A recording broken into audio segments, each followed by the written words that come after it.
and welcome to today's episode of Dhoom Channel's What's It Like to Be. Our guest today is first-time author of the fantasy novel Wildfire. This story is set in the medieval realm of Terrane and follows the journey of a brave young woman who foresees a war and does everything in her power to stop it. Please welcome author C.L. Eyre. Hello. Hi there, nice to meet you. Thank you. Welcome to our show. Please have a seat. Thank you. So welcome to the show. Thank you. I was hoping, could you tell us a little bit about what Wildfire is about? Yeah, definitely. So without giving away too many spoilers, it's kind of, in some senses, it's your typical epic adventure fantasy novel. So it starts out fairly quickly with the main character, Cassie. She has a premonition of this war that's coming to her land, Terrane. The problem is she doesn't know when the war is going to start, why it's starting, or who the other people in the war are. Okay. She only knows that it's coming, and of course that she therefore has to stop it. Okay. But trying to stop something where you have very few details and trying to convince people that that's actually going to happen provides a lot of challenges. So she's a young girl at the start of this book, but she basically has to venture away from home with a couple of her close friends and travel across these lands to try and stop what is coming and to try and find out enough information to actually stop it. That sounds like quite a challenge. I wouldn't even know where to start. So and I can tell you've got the different elements in there as well. Yes. Okay. Yeah. So because it is medieval fantasy, there is magic in it, and the magic in this book is based around the 4 different elements. And it doesn't come in until a bit later in the book. So and it'll appear more in the latter book. So this is planned to be the first in a trilogy. Okay. But it is very much around the fact that these 4 elements are everywhere, and they're kind of intrinsically linked with life in this world, and what sort of impacts they have and how they can be controlled, and the kind of what happens if you try and control them in the wrong way. All right. That sounds really interesting. One of the first things I noticed about this book, Claire, was that down here at the bottom, author's C.L. Eyre. Yes. And it was one of the first things that actually caught my eye when I saw the front cover, and I noticed that if you actually take out the punctuation and read it all together, it spells out your name, Claire. Yes. Yeah. So could you tell us a little bit about why you decided to go with that style? Yeah, definitely. So C.L. Eyre, Claire Louise, is my real name. My last name's not Eyre. But when I was debating what to publish under, the other half of my life is being a scientist, doing research, and I kind of wanted something a bit different to separate out, I guess, the 2 halves of my life. And I tossed around a whole bunch of names, and I wanted it to kind of fit with a fantasy novel as well. And eventually somebody kind of suggested this as a bit of a joke, and we both laughed about it and thought, oh yeah, I could do that. And then I was like, actually no, I could do that. Yeah. And the fact that it spelt out my name was a kind of happy coincidence. And also this book deals with different elements, including earth and air and fire. So it kind of fitted with that too. Where else would you get your ideas from for writing? I think a lot of it came, well, I'd say the majority was from reading. Like, I read so much when I was a child, I had to get glasses because I started reading like short novels and things, and my childlike eyes couldn't deal with print that small. So I did read an awful lot, but my parents were also very encouraging. I had a little sister, and the place I grew up as a child, there was a whole court full of children, and all of our free time we spent together making up stories and acting them out and having these huge adventures in our backyards. Yeah. So growing up like that, it really does inspire a lot of imagination and a lot of stories. That sounds like a very exciting childhood. Yeah, it was fantastic. Really fun, going on all these different adventures. And then, that's wonderful. Please. A lot of the time, if it's a lot of different people trying to, I guess, start their careers.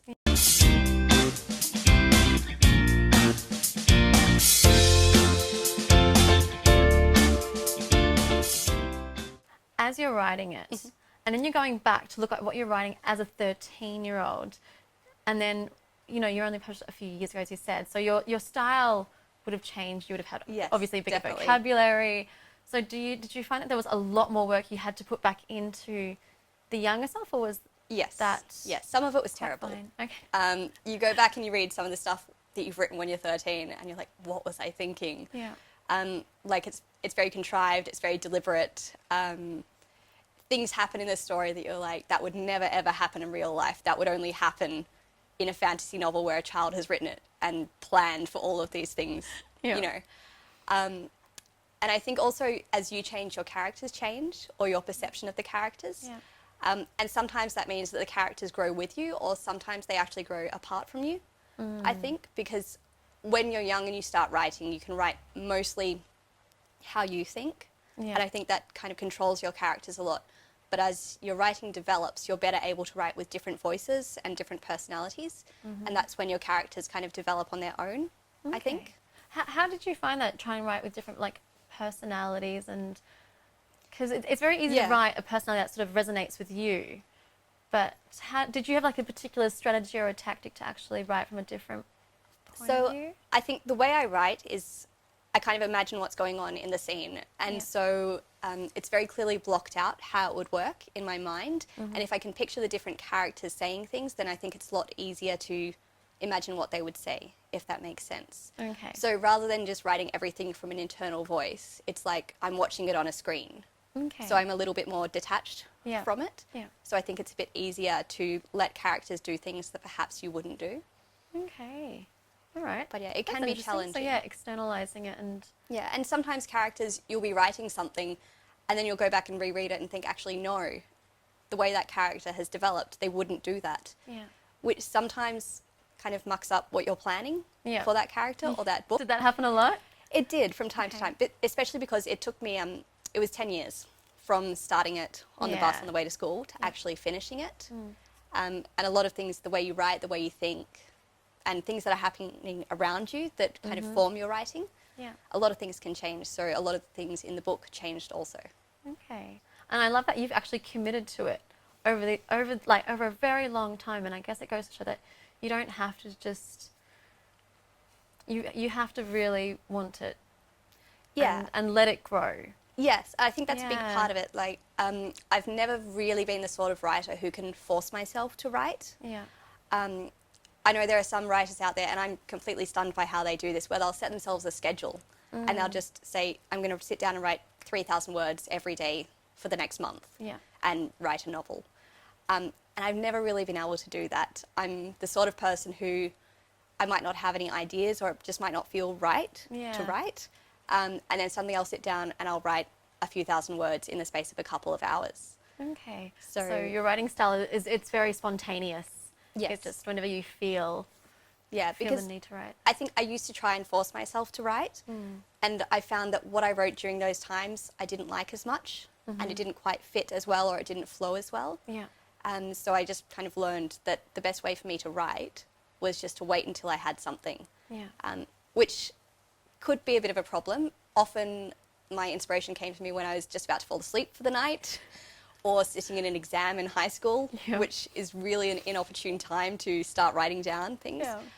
So there were times when I'd be in an exam and I'd be kind of going through the exam and have this amazing idea, and I would quickly jot down a few dot points to take out with me at the end of the exam, just because I didn't want to miss that. Well, at least the exams then were actually kind of useful to you in that sense. An unexpected source of inspiration. That was like the least, like, you wouldn't expect an exam to be the place to get that inspiration. No, but I guess under stress, the brain does strange things. And I think a lot of the way that I used to deal with stress, or when I got frustrated with things not going my way, I would read. So I guess the other side of that now is that if I'm stressed or frustrated, I imagine other things, and that invariably leads to kind of writing. Wow. Okay. So that's interesting. That's because everyone's got their different writing styles. So that's a bit of an insight. And I think also it's you've given yourself permission to just let it happen when it happens. So you sort of let go of that control a bit, which can be hard. Yeah, it can be hard. I think it's also lucky in a way. Like there are some writers who, especially if writing is their full-time job, they really don't have that, I guess, that leisure or that permission to write just when they feel like it. But yeah, for me, that's how it works. Maybe in the future it will change as I change, but... Okay. And what drew you to I guess, the genre of fantasy? I guess for me it's the lack of rules in what you can write and what you can create. And I don't mean that as in like laws and things, like what's appropriate to write or what's not.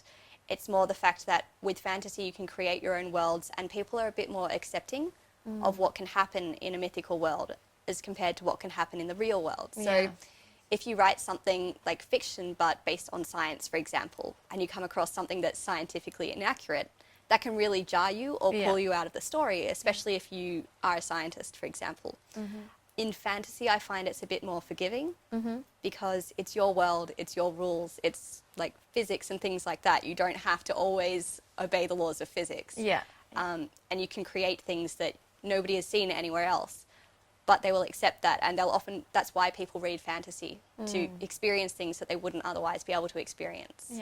And do you feel that's heightened because of the fact that you, like, in your day job, you are, you know, you're a PhD student, you're studying hospital superbugs, and so you already have that science side of you. Does that nag at you sometimes in the writing process? Sometimes, yes.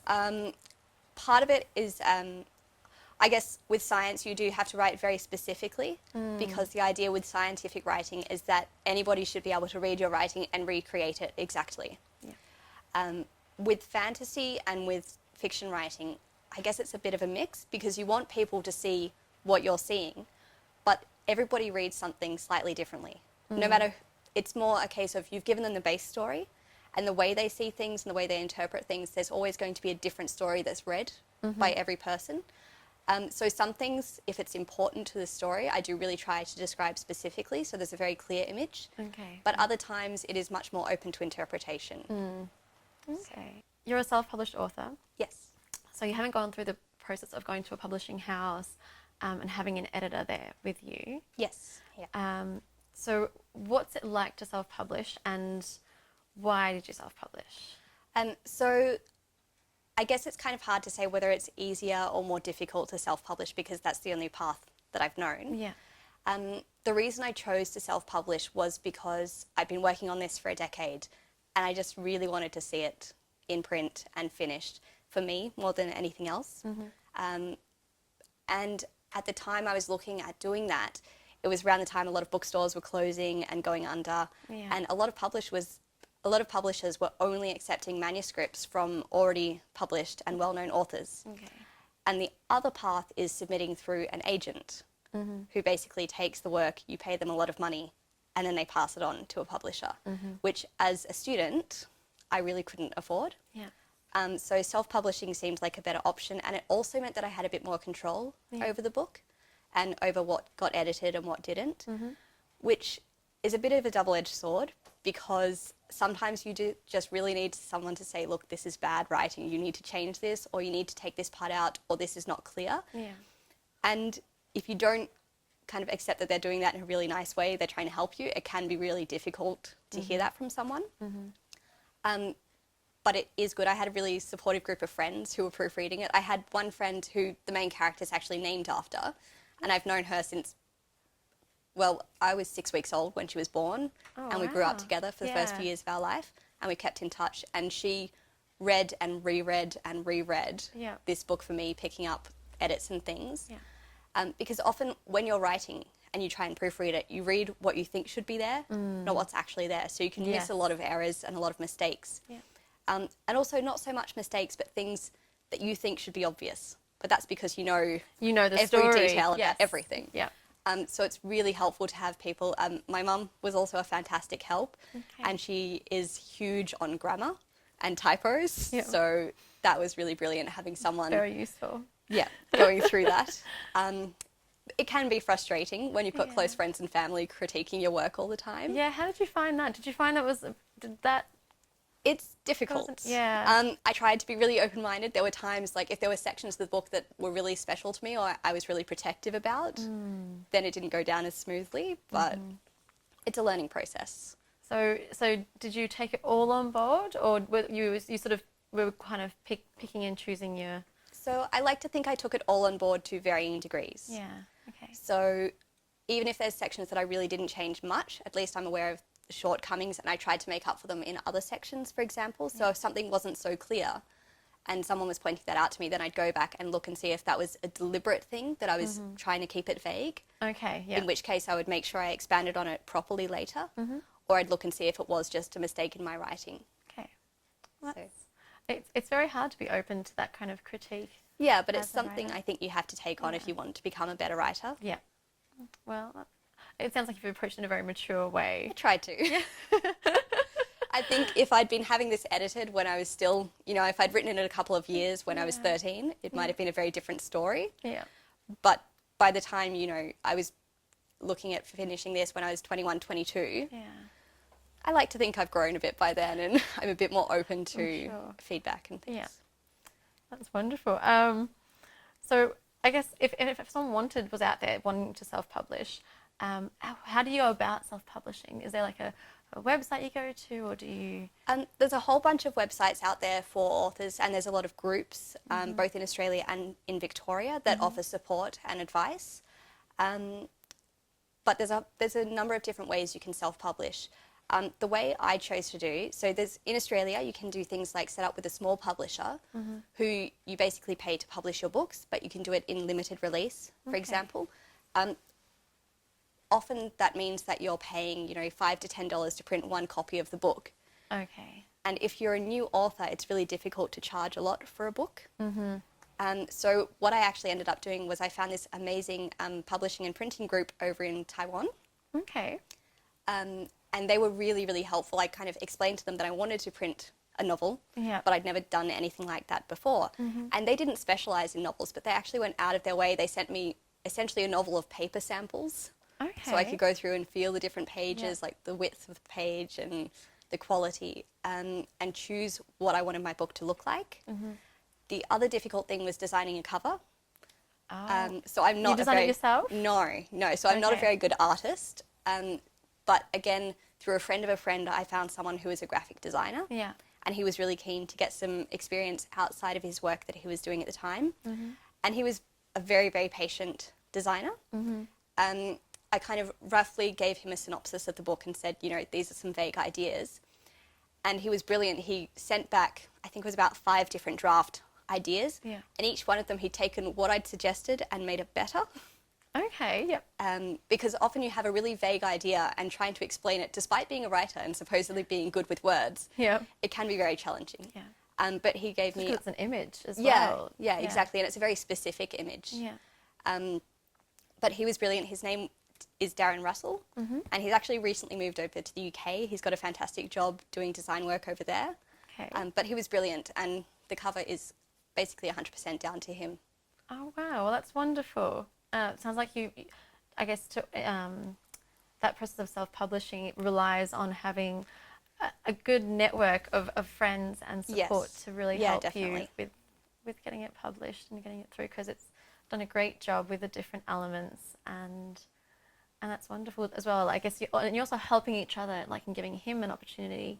And and I think it works both ways. A lot of the time, if it's a lot of different people trying to, I guess, start their careers, it's a really good way to kind of help each other out. Yeah, that sounds wonderful. Yeah, that's great. Long sword fighting. Yes. You describe that to us.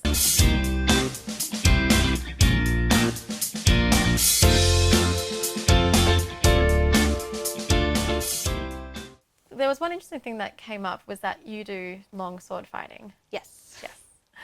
And could you describe that to us, and how you came about to do long sword fighting? Yeah, so I've always had an interest in history and fantasy, which a lot of it comes from my writing, and also from history studies at high school and things. Yeah. And I had come back from Japan. I was looking for a new hobby, and this book, because it is set in kind of medieval times, it does have battle scenes, it does have fighting. And I realised there's only so much you can learn from reading and from researching. Yeah. And I decided that if I wanted to write well about this era, I should actually have an experience of what I'm writing about, which is kind of hard to get. Yeah. There's not a lot of options. Yeah. But I stumbled across this European martial arts school. And it's a relatively new thing in Australia, but it's been seeing a bit of a boom since Game of Thrones and things like that. But basically, it's like a martial arts school. I have a class once a week that goes for 3 hours. It's an intense class. The first hour is basically strengthening and conditioning and physical like fitness. And the second hour is drills with the sword. So we do long sword, which comes up to about my shoulder. Oh, wow. So they're heavy? They're big weapons. A couple of kilos. Yep. Which doesn't seem terribly heavy, but when you're swinging it around, Yeah. it really takes a toll. Yep. We also do backsword or single sword. And recently they've been branching out into things like dagger fighting. Okay. There's some people who fight with shields. Yeah. And they also do things like just self-defense. So it's a really great class overall because you do learn things like self-defense and just things like falling and not hurting yourself. Okay. Which is an excellent life skill. Good on you for trying something new and going out of your comfort zone. And Yeah, it's good fun. that's fantastic. So I guess going back to being an author, what have you enjoyed? What are the best parts about being a writer? Well, I love writing for myself. Yeah. But I think the best thing is when I have people coming up and telling me that they've read what I've written and that they've loved it. Yeah. I was in an expo late last year. Yeah. And on the first day of the expo, I sold a book to this young girl. And the second day of the expo, as soon as the doors opened, she raced over to my table and she was jumping up and down. And she's like, oh my gosh, I'm so glad you're here again today. I read your book and I read the first 7 chapters and I stopped because I had to sleep, but I love it. And chapter 5 was amazing. And that sort of reaction, you don't get that a lot in other areas of life generally. And having someone come up and say that to you and knowing that you've written something that started out just being for yourself and now somebody else has taken it and really loved it. Yeah. That's something special. That's really wonderful. That must be very satisfying. Yeah, it definitely is. Yeah. What's the next step for you as a writer? Now that you got your book published, what are going to be your next challenges? So I guess there's 2 main challenges. One is that now that it's published, I really want to get it out there for people to actually read and enjoy. And I think that's something that's starting off slow but will hopefully build as more and more people read it. The other thing, of course, is that it is the first in a planned trilogy. So writing the second and third book is going to be the other big challenge. Yeah. I think now that I've done one book and understand my writing a little bit more and I've got a bit more control of my own time now that I'm not in high school anymore, I think it will be easier and faster to write the second and third books. Also for the sake of the people who are reading it, I hope it doesn't take 10 years for each book. Yeah, let's Also hope for not. me, because that will get pretty frustrating. But yeah, I think really getting this first one out there and getting a readership and people who love it, Yeah. and then following that and actually providing them with more books to answer some of the questions that this one leaves open. Well, it sounds like you've already got a few dedicated fans who are eagerly anticipating book number 2. Yeah, which is good and bad. Like, I guess it puts on a little bit of extra pressure. Yeah. But that's a good thing because it will actually force me to, write the next one. Yeah. Only a message that you'd like to share with our audience today? I guess just that writing can be challenging, but it can also be wonderful. Yeah. And if you want to write, there's really nothing stopping you. I think there are a lot of people who think, oh, I would love to be a writer, but I don't have any good ideas, or I don't have any good stories, or I couldn't write a whole novel. You don't have to write a whole novel. You can start small, you can start big. It's totally up to you. But writing, I think, is something everybody can do. And don't be too harsh on yourself when you're starting, because most of what we write when we start is pretty bad. Yeah. But you're only going to get better by practicing. Thank you. That's lovely. That's really lovely. Thanks. And hopefully it might have inspired some of you at home to just go ahead and start the process. So just before we go today, we have a little souvenir that we would love for you to sign. Feel free to leave a message. Okay, fantastic. There you go. Thank you. So, never stop dreaming. One day your dreams will come true. Just what they have for you. Yes, and hopefully... it might take a while, Yeah. like it did for me, but if you keep trying, it'll happen. Thank you. That's beautiful. So it's available as an ebook on a couple of And different Amazon, sites. yeah. And Amazon. Yeah. And yeah. And if you get it through my website, I can always sign it and put a personalised message in it too. Beautiful. So, There you go. Even a signed copy from CL Air. Thanks so much for joining Thank us you. today.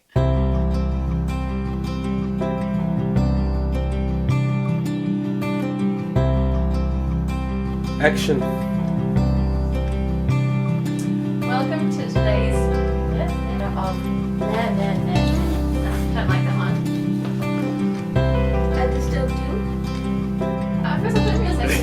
actually.